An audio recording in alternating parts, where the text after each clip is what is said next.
prazer estar na casa do Senhor, esse momento que chega a gente saber que é dele, né? Domingo, saber que é dele, separar para ele, culto de oração, né? Que é para nós, é dele, mas é para nós também, onde nós devemos estar mais no relacionamento com ele, comunhão com os irmãos, né? Colocar na mão deles as nossas situações, os nossos pedidos, todos os nossos desafios, para que possamos continuar, né? A igreja tem que olhar para isso, vir para ele. Vir para ele é estar, não dizer, não, estou com Deus, mas está lá no mundo, não adianta, né? Está com Deus, mas está lá, não. Estou afastado, mas Deus está ali, né? Estou ali para ele, né? É isso que a palavra de Deus nos ensina, né? Ser grato pela misericórdia dele, misericórdia do Senhor. Eu vou falar um pouco sobre a misericórdia do Senhor, a misericórdia do Senhor para a nossa vida, pela vida que nós somos, pela vida que levamos, né? Pela vida que todo o povo de Deus veio levando desde lá da criação, né? E a misericórdia do Senhor sempre esteve ali, né? Sempre esteve ali. Vamos abrir a nossa Bíblia em Lamentações, Jeremias, capítulo 3, verso 21 ao 25. Verso 21 ao 25. Corrigida fiel aí.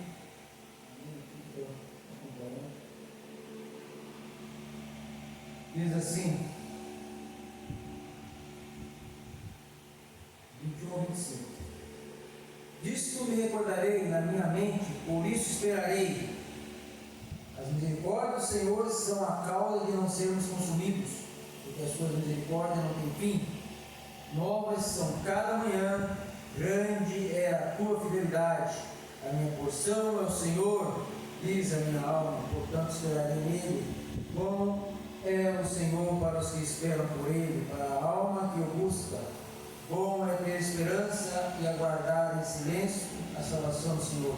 Assim, 26. Vamos estar orando, pedindo a Deus, né, auxílio dele nesse momento, para que Deus a gente possa ter um discernimento da palavra, um entendimento, né? A palavra vem realmente a nossa vida. Senhor, obrigado mais esse momento, Pai, que está concedendo estar aqui na frente, Senhor, para ser o teu porta-voz, Pai. Nada que eu, Senhor, sei que tu estás aqui conosco, Senhor, comigo também, neste momento, para conduzir, Senhor, essa palavra que eu estou falando a mim, mas para compartilharmos junto com todos os nossos irmãos aqui nessa noite. Fala a nossa vida, trata a palavra com cada um conforme a sua necessidade de cada um, conforme a necessidade de cada vida presente. Pedimos em nome de Jesus Cristo. Amém. As misericórdias do Senhor. Qual o significado, né, de lamento? Né? Lamento. Oração que nasce do coração, né? Oração que nasce da alma.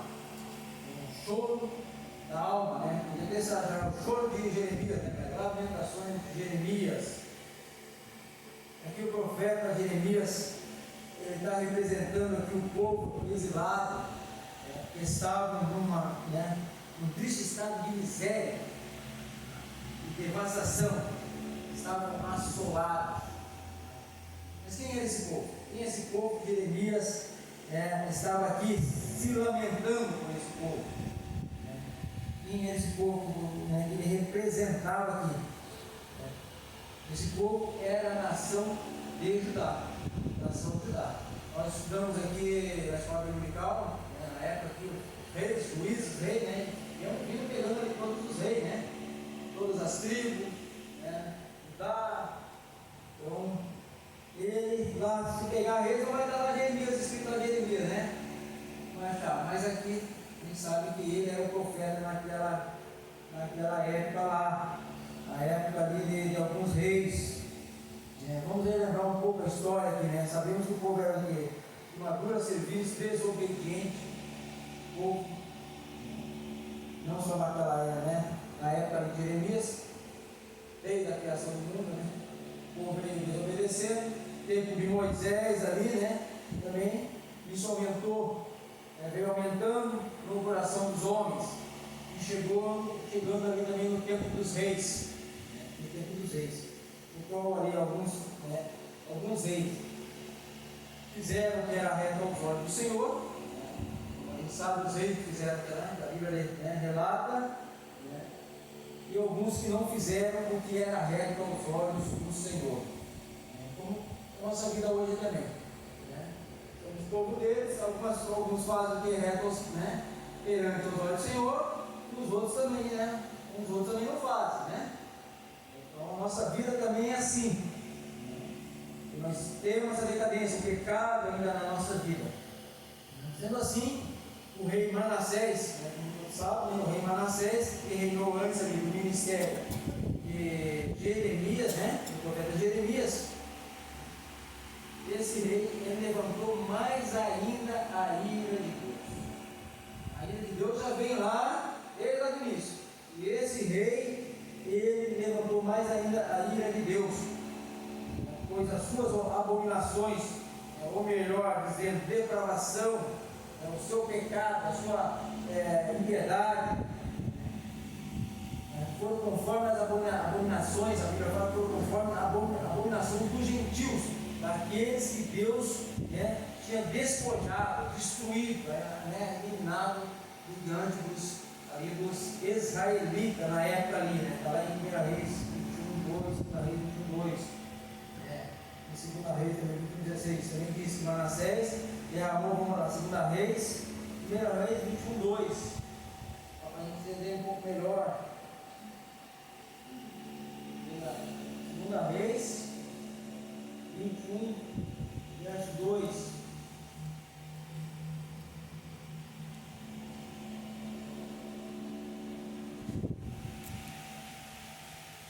Diz assim, né? E fez o que era mal aos olhos do Senhor, né? Falando de Manassés, conforme as abominações dos gentios que o Senhor expulsara de suas possessões, de diante dos filhos de Israel. Ele se igualou aos gentios naquela época. 21:16 diz assim: além disso, também Manassés derramou muitíssimo sangue inocente, até que encheu a Jerusalém de um ao outro extremo, afora o seu pecado, com que fez Judá pecar, fazendo o que era mal aos olhos do Senhor. Então ele foi uma grande influência para o povo pecar. O governo é um líder, ele pode ser uma grande influência para levar o povo ao pecado, para manter o povo ali na escravidão. Ele foi uma grande influência disso, né? Então, de todos os reis, né, posteriores, né, com exceção do rei Josias, conforme a história ali em 2 Reis, no qual fez o que era reto aos olhos do Senhor, todos os outros fizeram o que era mal aos olhos do Senhor. Reis posteriores aí a Manassés, a contar Amon, pai de Josias, tá? Joacás, né, foi rei, filho de Josias. Eliaquim, chamado de Jeoaquim, né, também rei, também filho de Josias, tá? Aí Joaquim, filho de Jeoaquim, tá? Joaquim, rei, filho de Joaquim, né, foi o sucessor. Zedequias, né, sucessor, filho de Joaquim, no qual em seu reinado, né, Zedequias, no qual em seu reinado foi que sucedeu ali a destruição de Jerusalém. Deus já havia prometido, deu o seu decreto lá no tempo de Manassés, né? Devido ao pecado daquele povo. Deus vinha lá, né? Mas a destruição veio se concretizar ali no tempo do rei Zedequias. O mal que sobreveio a Jerusalém, uma grande proporção foi causa, da impiedade ali deste rei Manassés, sua depravação total, provocando a ira de Deus.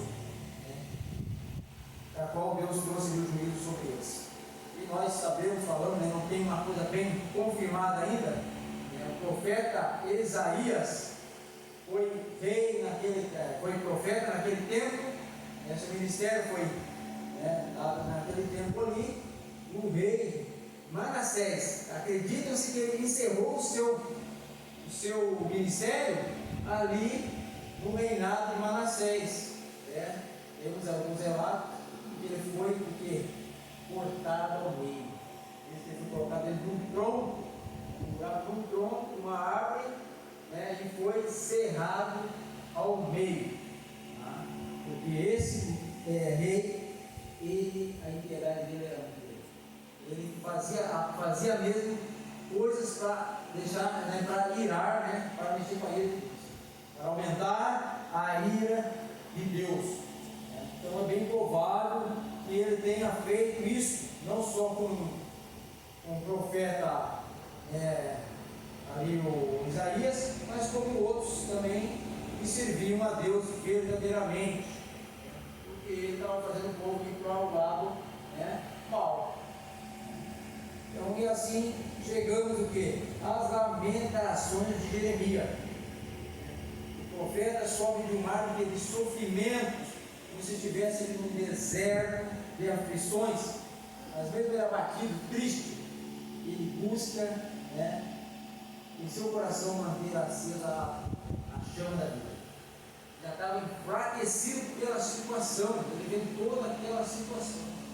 E é que não se entristece de ver seu irmão um declínio total, porque ali é um declínio total.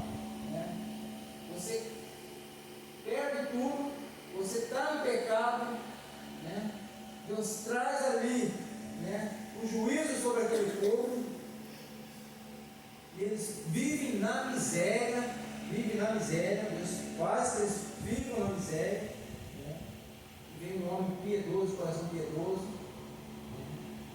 e começa a lamentar para aquele povo, chorar, ele se entristece, por aquele povo, por aquela situação ali que o povo já estava enfrentando há muito tempo. Então, ele se entristece, o povo cativo, o povo que ficou lá na terra, subjugado, colocaram reis, mas não tinham liberdade. Então, esse homem piedoso, Jeremias, além de ouvir o que queria que transmitir, sendo como um profeta, além de ouvir de Deus, o que tinha que transmitir ao povo, teve que transmitir e ainda passar por toda aquela situação, ainda passar. Imagina Deus falar algo contigo, vou fazer isso, está ouvindo, que lá já começa a te entristecer, e Deus vai trazer o juízo ao povo, a todo o povo, a todo o povo. Deus não falou assim, você vai estar livre, você vai estar no meio, então imagina você ouvir isso, você tem que ir lá transmitir, aí você tem que viver aquilo também. Assim aconteceu aí nós sabemos, na pandemia, na época da pandemia. Quem pode dizer que não é uma ira de Deus contra o povo dele? Nós olhamos, é o pecado do mundo, o mundo é pecado, é o povo do mundo, E o povo de Deus, como é que ele está vivendo? Já que não foi por causa do povo de Deus, que Deus tirou e permitiu que essa doença vinha e se alastrasse, como é que o povo ia se posicionar, para ver se o povo se voltava para Deus, se a tua casa de oração se enchia, E assim é aquela batalha, Deus ali sempre buscando o seu povo, uns morrendo, alguns que morrem por causa da situação, mas Deus mantém a sua misericórdia. Então esse homem piedoso, além de ouvir, teve que transmitir essa sentença ali dolorosa para o povo ali de Judá. Mas ele foi levado a uma tristeza profunda por tudo que ouviu e viu que o seu povo estava cativo, desolado, na miséria. Isso faz com que o profeta lamente, chore, clame a Deus. A única coisa que nós podemos fazer quando a gente vê o nosso irmão em situação de crime, de pecado, nós temos que ir para Deus e chorar. Orar para nós ver uma igreja do Senhor, numa situação, né, situação que vem com pecado, então em desobediência. O pecado a gente sabe, desobediência. Não interessa que pecado que é, né? É uma desobediência total. Não quer saber de Deus, não quer servir a Ele como deve servir, como Ele quer que sirvamos a Ele. Entendeu? Então a gente se entristece, a igreja se entristece, o líder se entristece, o pastor se entristece de ver a igreja. Isso aí vai abatendo, vai te deixando abatido, vai te deixando enfraquecido. E como nem tem. Então, onde eu estava comentando com o pastor, né? A situação vai abatendo. Não é a situação financeira. Não é a situação financeira que abate um cristão. Uma situação financeira, ela não pode abater um cristão de jeito nenhum. A palavra de Deus diz: andar ansiosos por quê? Por que andar ansiosos? Ele é dono de tudo. Agora, o pecado, ele nos abate. O pecado do outro, ele nos abate. E se não debater, parece que eu estou conveniente aquele pecado. Passa a mão, não, ele abate. O pecado da igreja abate quem está na frente, sim. Né? Te deixa abatido, enfraquecido, né? Em grande tristeza, como o profeta Jeremias. Ele estava pedindo o socorro ao povo, mas ele sabia o pecado deles, sabia o pecado de todos eles. Ele recorda toda a situação, ele recorda toda a situação, o que eles fizeram, o que eles deixaram de fazer, e assim somos nós. Então a igreja precisa entender isso aí. A igreja tem só cobrar, né? Ali no verso 21, nós lemos, né? Disso me recordarei da minha mente, por isso esperarei.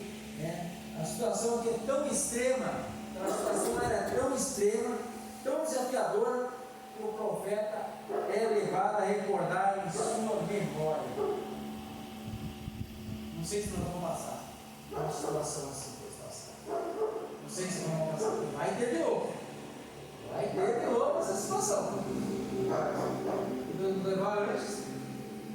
Tem que agradecer, né? Mas se tiver que passar para ele por lá também, ele está dando glória do mesmo jeito, né? Da mesma forma. Né? Então, quem gosta de relembrar situação de grandes danos, de sofrimentos, de desamparo? Viram, né? Sofrimentos, danos causados na vida deles, um desamparo total. Quem podia acudir eles? Quem é que podia acudir aquele povo lá? Quem? Da face da terra ninguém, a não ser Deus. A não ser Deus. Jeremias, o profeta, eles são profetas de Deus, ele entendia isso.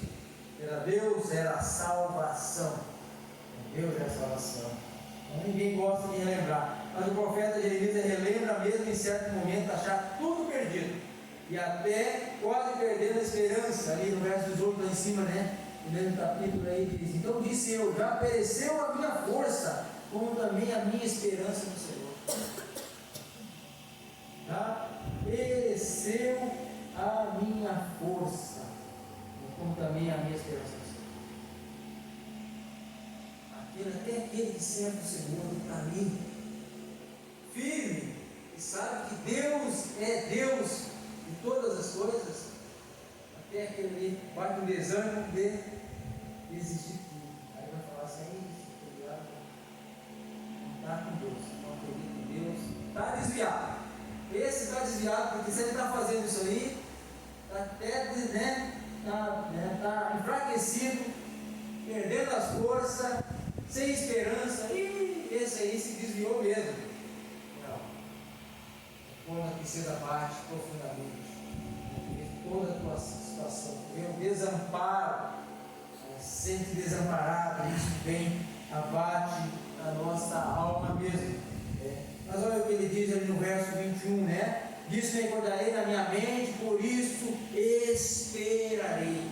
Ele recorda toda a situação que viveram, né? Mas ele também relembra quem é o nosso Deus. Quem é o nosso Deus? Quem tem consciência de sua enfermidade, que acontece? Ele dirige a sua oração a Deus. Quem tem consciência da sua situação, do seu pecado, da sua miséria, ele busca a Deus, ele se dirige a Deus, ele clama, ele chora diante de Deus, ele tem que chorar diante de Deus, reconhecendo que é um pecador. Ali ele encontra um terreno de esperança, ele encontra um espaço de esperança em Deus. É o único lugar que você encontra, um espaço de esperança. Ao recordar suas situações, os males que estavam passando, o profeta olha para Deus, ele recorda. Não há problema nenhum de você recordar a sua situação que passou. Tem gente que não gosta nem de lembrar mais, do que eu passei na minha vida, daquela desgraça que eu passei na minha vida. Não, tem que lembrar para você recordar, ver quem é Deus, para você olhar para Deus, para você conseguir enxergar Deus em toda a situação. Você passou, já não passa mais, não está passando, mas assim mesmo precisa de Deus. Você tem que lembrar dele, olhar para ele. Assim o profeta olha para Deus, ele encontra esse terreno, esse espaço de esperança. Então ele diz: por isso esperarei. Só espera quem tem fé, só quem tem fé. Mesmo que não vendo, há esperança. Mesmo não vendo, há esperança. Você não vê nada, você está no desamparo, você não vê, mas mesmo não vendo, há esperança para aquele que tem fé. Há esperança no seu coração. A gente não vê, mas há esperança no nosso coração. Nós não estamos vendo o que Deus pode fazer, mas tem que haver esperança no nosso coração que Deus pode mudar todo esse cenário, trazer seu povo de volta, trazer seu povo de volta, trabalhar na vida do seu povo e trazer seu povo de volta. Vamos recordar tudo que passaram, relembrar dos seus pecados. Ele olha para si, para o povo, e como se dissesse: ainda estamos aqui. Ali no verso de 22, bem conhecido: as misericórdias do Senhor são a causa de não sermos consumidos, porque as suas misericórdias não têm fim. Então, as misericórdias do Senhor são a causa de não sermos consumidos. Haveria uma razão para serem aniquilados. A gente olhar a situação do povo, olhar como eles viviam, havia uma razão para ser aniquilados. Nós hoje, se olharmos muitos de nós hoje, a igreja do Senhor hoje, também poderia haver uma razão de ser aniquilada, conforme a igreja está vivendo em pecado, vivendo em desobediência. Então haveria uma razão: seus pecados, sua desobediência se distanciaram de Deus, adorando outros deuses. Esta era a razão: seus pecados, desobediência, se distanciando de Deus, adorando outros deuses. É diferente de nós? Será que é diferente de nós? Será que não temos pecado? Será que não somos desobedientes? Será que não estamos nos distanciando de Deus? Achando que tem que ter um pastor aqui todos os dias para eu enxergar Deus, para eu vir aqui. Quem está se distanciando de Deus? Nós distanciamos, mas é algo da nossa vida, e adorando outros deuses. Mas quem disse: eu não me dobro diante de outros deuses? Se dobra sim, se dobra diante dos deuses desse mundo, sobre este mundo, dá prioridade para as coisas deste mundo. A igreja hoje dá prioridade para as coisas deste mundo. Não tem tempo para Deus. Domingo, nós separamos um dia para o Senhor. Domingo nós temos separado. Para vir umas horinhas, 1h30 de manhã, mais umas 2 horinhas de noite, é o dia todo. Mas não tem nem para vir, nem para vir aquelas horinhas. Era para ser o dia todo, O dia todo do Senhor. Se separar. Como é que será que o povo separava aquele tempo, o dia todo, um dia do Senhor? Será que era só as horinhas, só na hora de ir na igreja? Não, era o dia todo. Eles moravam longe, eles iam para a sinagoga, iam para o templo, eles vinham de longe, então eles viviam a vida deles já voltada para Deus, lá no templo, o dia todo. Era o envolvido com as coisas de Deus. Ah, mas eu estou na minha casa. Então se envolva com as coisas que é para Deus. Na semana você também tem que estar voltado para Deus. E no domingo você separou, deixe só para Deus. Né? Se tiver que passear no domingo que não tem outro jeito, saia para passear. Saia para passear. Mas quando eu digo seu servidor para o Senhor, reserva todo dia para o Senhor. Então, ao olhar para si mesmo em situação humilhante, pecaminosa, ele descobre aqui, né, que Deus, em vez de lidar com eles, com julgamento, lidou com eles com misericórdia. Imagina se Deus viesse que lidasse com nós, cada um com julgamento. Uns iam cair, outros iam sofrer grandes danos aí, iam ficar chorando na miséria. É isso que aconteceu. Mas Deus é misericordioso, a misericórdia dele não tem fim. Nós estamos aqui hoje, tem alguém chorando aqui hoje? O Pai de Deus está numa situação triste, tristeza, mas há uma paz na alma. Reconhece as misericórdias do Senhor, mesmo diante de situações difíceis, a gente tem que reconhecer as misericórdias do Senhor. Então, ele vem e lida com misericórdia, em vez de lidar com julgamento. E que apesar a aflição fosse por demais, ela ainda menos do que suas iniquidades merecidas. Não aguento mais isso que eu estou passando, esse sofrimento. Deus está permitindo, Deus está te provando, você não aguenta mais, mas é muito menos do que as minhas iniquidades, do que as nossas iniquidades merecidas. Dizer que nós somos falhos? Somos falhos. Mas eu estou aqui olhando para mim, tenho minhas falhas, nós temos nossas falhas. Então olhamos para o povo de Deus em nossos dias, em que situação vivemos. Olhamos para nós, em que situação realmente nós vivemos. A igreja, em que situação ela vive hoje. Primeiramente, que vivemos uma vida de desobediência. Desobediência. Podemos até alegar que não somos, mas somos. Segundo, temos nos afastado de Deus. Podemos até dizer, não tem me afastado, mas o nosso modo de viver nos diz, que estamos afastados de Deus. Terceiro, temos nos moldado ao mundo. Vem com desobediência, que você se afasta de Deus, você se molda ao mundo, você se iguala ao mundo. Não pode dizer que é de Deus, O domingo foi falar das marcas do cristão. Como é que você vai dizer que tem marca de Cristo? Se você está igual ao mundo, você iguala ao mundo, vive na desobediência, um desobediente tem marca de Cristo? Isso não foi desobediente, Então, Cristo não afastou a vida do Pai dele, não se mudou ao mundo no tempo que ele viveu, ele se mudou um pouquinho com o mundo. De certo modo, sofremos consequências devido à nossa desobediência. Nós sofremos, somos levados cativo pelo modo deste mundo. Nós fomos levados cativo por nós somos levados cativo pelo modo deste mundo. Somos muitas vezes presos em suas artimanhas. Quantos de nós caímos na artimanha deste mundo? Quantos de nós caímos nas artimanhas deste mundo?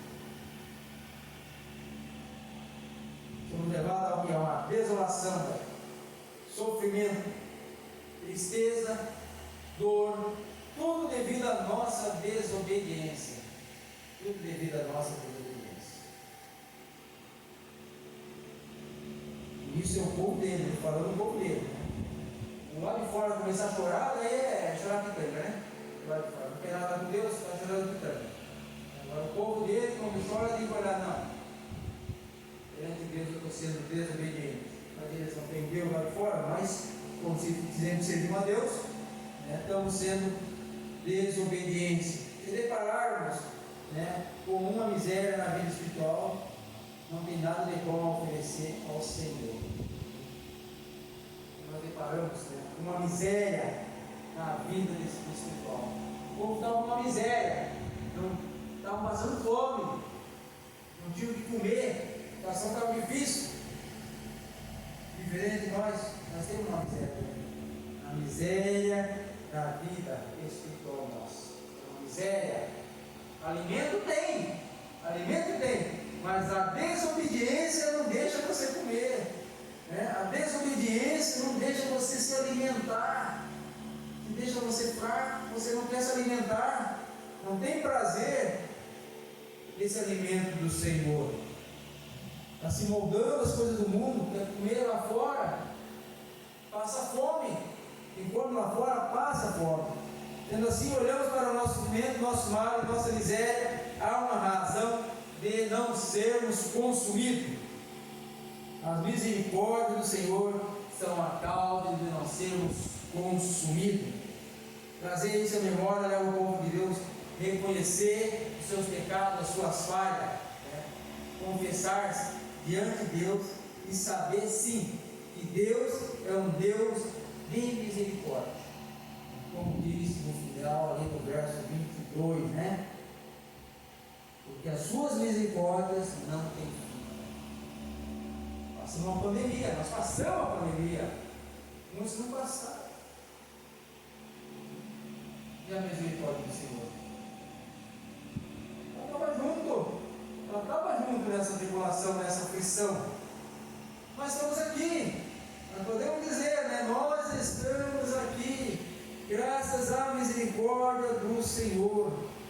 Quando achamos que está tudo perdido, há esperança, porque as misericórdias do Senhor, elas são infinitas, há esperança. As misericórdias do Senhor, elas têm um objetivo: trazer o quê? Qual é o objetivo da misericórdia do Senhor? Qual é o objetivo da misericórdia do Senhor para todo o seu povo? Desde lá, no início, restauração, esse é o objetivo: restaurar o seu povo. Deus tem misericórdia do seu povo. Deus, misericórdia, o que é misericórdia? É dar tempo. Misericórdia é tempo. Vamos se igualar a tempo, né? É dar tempo. Deus dá tempo para o seu povo se tratar, se voltar para Ele. Isso é a misericórdia do Senhor. A misericórdia do Senhor é trabalhada com tempo. A misericórdia do Senhor não é assim, acabou, não. Está infinita e ela trabalha com tempo. Ela dá tempo para nós, ela vai dando tempo. Dá tempo para que nós possamos ser restaurados, restaurar o seu povo. É certo que um povo de bem só pode contar com a misericórdia do Senhor se for o quê? Para a restauração. Tá? Se for para a restauração, nós podemos contar com a misericórdia do Senhor. Se for para a restauração, para uma mudança em nossa vida, nós podemos contar com a misericórdia do Senhor. Agora tem gente que vem para a igreja para contar com a misericórdia do Senhor por causa que está numa situação tão difícil. Tão difícil, não é a vida dele espiritual, não. A situação minha está triste, não tenho mais nada, não tenho nada, né? Não consigo pagar mais aluguel, não tenho comida dentro de casa. Aí ele se lembra de Deus. A misericórdia do Senhor tem um objetivo: trazer restauração, trazer o povo para Ele, porque Ele tem tudo. Ele é nosso Pai, Ele é dono de tudo, Ele tem tudo. Falta para aquele que está desobediente. Falta para aquele que se afastou dele. Aí começa a faltar tudo mesmo. O Senhor é meu pastor, nada me faltará. Nada me falta quando tenho o meu Senhor. Então, olha para quem espera pela misericórdia do Senhor. Olha aí o 23. Quem espera pelas misericórdias do Senhor, novas são cada manhã. Grande é a tua fidelidade. Grande é a tua fidelidade. Relação nova, o dia e a noite proclamo a misericórdia do Senhor e a compaixão de Deus. Proclamo ou não proclamo? Poxa, levantei, acordei, proclamou a misericórdia do Senhor, proclamou, pegou o final do dia, poxa, estamos aqui, a misericórdia, proclamou de novo a misericórdia do Senhor. Quem poderia existir ao longo do dia se não houvesse uma providência divina, uma proteção divina? contínua na nossa vida. Então, quem poderia existir? Ninguém. Quem poderia ser preservado à noite se o vigia de Israel, né, dormisse? E guarda ali pode dormir, mas nosso guarda não dorme. Aquele guarda ali dorme. Ele pode dormir no serviço, mas o nosso guarda, o guarda de Israel, esse não dorme. De noite está trabalhando por nós, as misericórdias, nos mantendo, nos protegendo. Protegendo até dormir na nossa casa, não tem que fazer um mal contra nós. O mal vem no mundo, não vem dos filhos dele.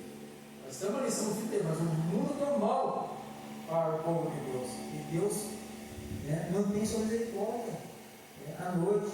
Novas são cada manhã, grande é a sua fidelidade. Ele cumpre as suas promessas ao teu povo, mesmo o seu povo passando por uma provação, um tratamento, tá? Mesmo passando, há esperança para o seu povo, há esperança, porque ele é fiel para cumprir, tá? As lamentações perante Deus, além de expressar o choro da alma, também nos confrontam e nos levam a refletir a nossa condição, tá?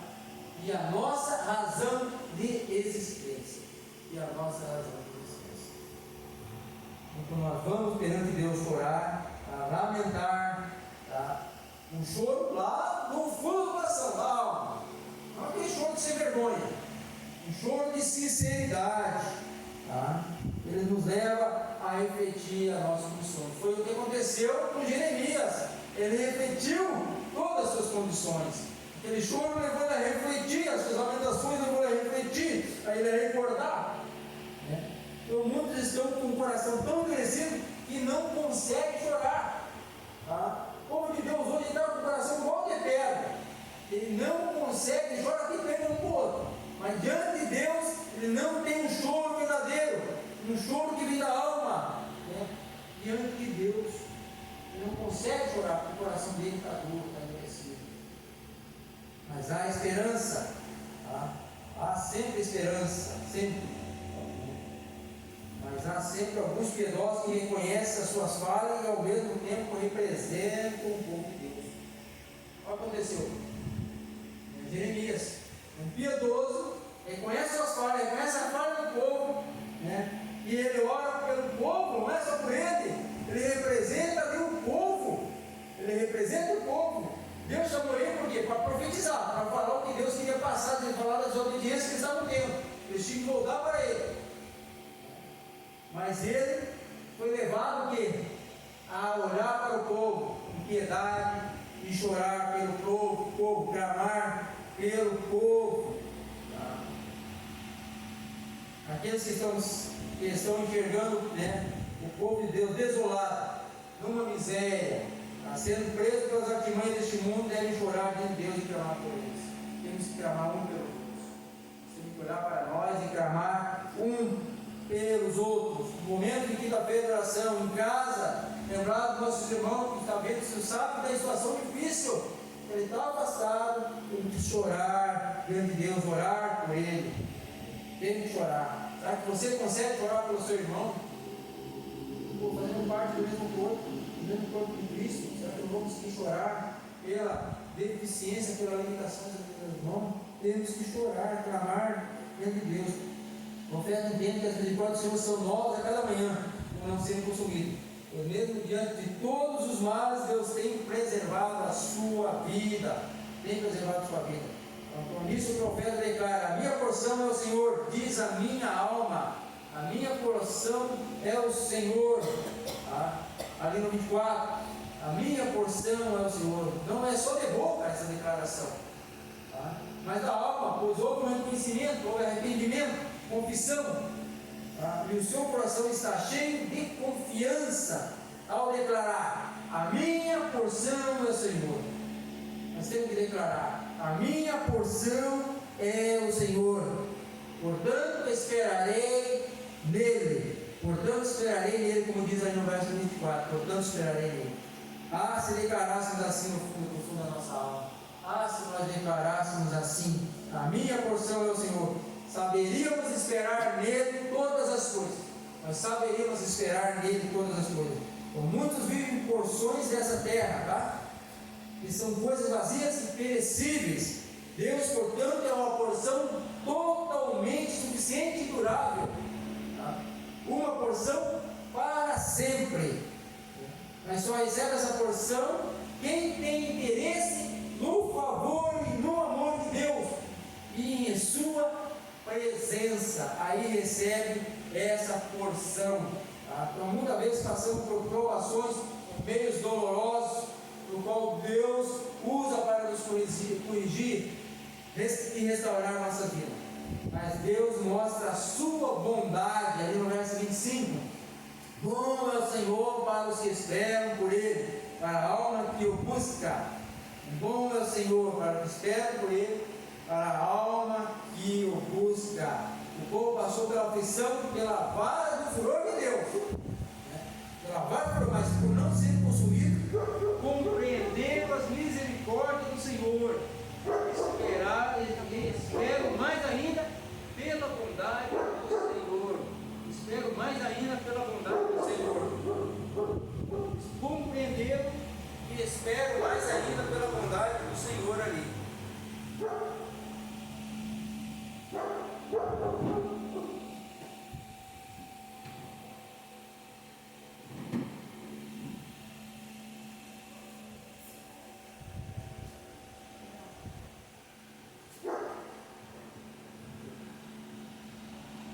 O povo, mas para não ser consumido, compreenderam, né? Por não ser consumido, compreenderam as misericórdias do Senhor e esperam pela bondade do Senhor. Mas não temos o profeta falar, né? Que bom é o Senhor para a alma que o busca. Bom é o Senhor para a alma que o busca. Os hipócritas, né? Quando Deus poupa eles, continuam com segurança, né? Em segurança e exultam. Mas a confiança deles é mera embriaguez passageira, muito diferente da esperança, né, que temos em Cristo, nosso Deus. Aqui o profeta quer dizer: os que esperam em Deus de coração são os que buscam, ou seja, que reconhecem quando precisam da misericórdia do Senhor. Esses são os que esperam nele, né? Que reconhecem, espera nele. Quando precisa da misericórdia do Senhor. O homem só chora diante do trono de Deus, mesmo sabendo que não é merecedor, quando reconhece que necessita da misericórdia de Deus. A misericórdia do Senhor tem um objetivo fundamental e necessário. Ele vem com a sentença onde nenhuma oração pode mudar. É o seu decreto. Mas o seu imenso amor, né? Mas o seu imenso amor, ele julga e faz das suas misericórdias o elo, a conexão para a restauração. Assim foi no caso do rei Josias, né? Ele fez o que era bom aos olhos do Senhor, como está, né, escrito ali, mas ao ouvir o escrito do livro da lei, do livro da aliança, o que acontece? Ele rasga a sua veste, ele se humilha diante de Deus, do Senhor, reconhecendo que era um pecador. Ele faz uma limpa de Judá, tirando todos os ídolos, todos os altares, acabando com todas as abominações, né, que estavam ali, né, contra o Senhor. Ele destrói tudo para confirmar a palavra escrita ali no livro da aliança. Tá? Mas o seu lamento, ele lamentou, ele clamou, ele reconheceu. Tá? Mas o seu lamento não pôde mudar nada, porque o decreto já estava dado. O decreto do Senhor já estava dado. Não pôde mudar nada. A não ser o que Deus fez com ele? Vou poupá-lo, você de não passar, né, por isso, né, e ver essa destruição de Judá. E a destruição vem lá na frente no rei Ezequias. Então Deus trabalha de forma magnífica, tremenda. Ele vem com a sua justiça sobre os seus filhos. Tá? Nós podemos estar cientes que a misericórdia trabalha junto. Pô, mas se Deus é ruim, não, a misericórdia está junto. É só nós reconhecermos, olhar para a nossa vida que somos pecadores, reconhecemos. Salmo 89, 14 ali, rapidinho que já me passei, extrapolei hoje. Salmo 89, 14. Diz assim: justiça e juízo são a base do teu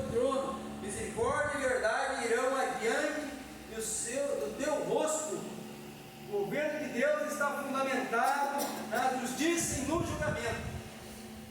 Ele sabe o que é reto, ele vê o que é reto, ele faz o que é certo, e seus julgamentos são sempre segundo a sua justiça. Né? Então, na segunda parte, ali no verso 14, diz, né? Lá no 14 de Salmos, né? Salmos 89 ali que nós lemos, né? Na segunda parte ali,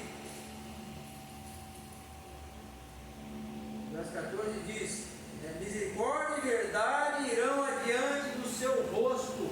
As misericórdias do Senhor é mostrada a todos os que buscam, se refugiar, né? Na esperança que lhes é apresentada. Como é que essa esperança é apresentada? Pela misericórdia do Senhor se vê a esperança. Tem misericórdia? A esperança pela misericórdia do Senhor. Que possamos, irmão, recordar sempre das misericórdias do Senhor e saber que ela nos deu esperança de salvação em Cristo Jesus. Toda essa misericórdia dele nos deu essa esperança, alcançando, né, a salvação em Cristo Jesus. Aí nos dá essa esperança de auxílio e proteção a cada dia da nossa vida. Que possamos esperar nele todos os dias, todas as horas, suas misericórdias são, né, não tem fim, são infinitas. Que Deus nos abençoe, me perdoe pelo passeio do horário.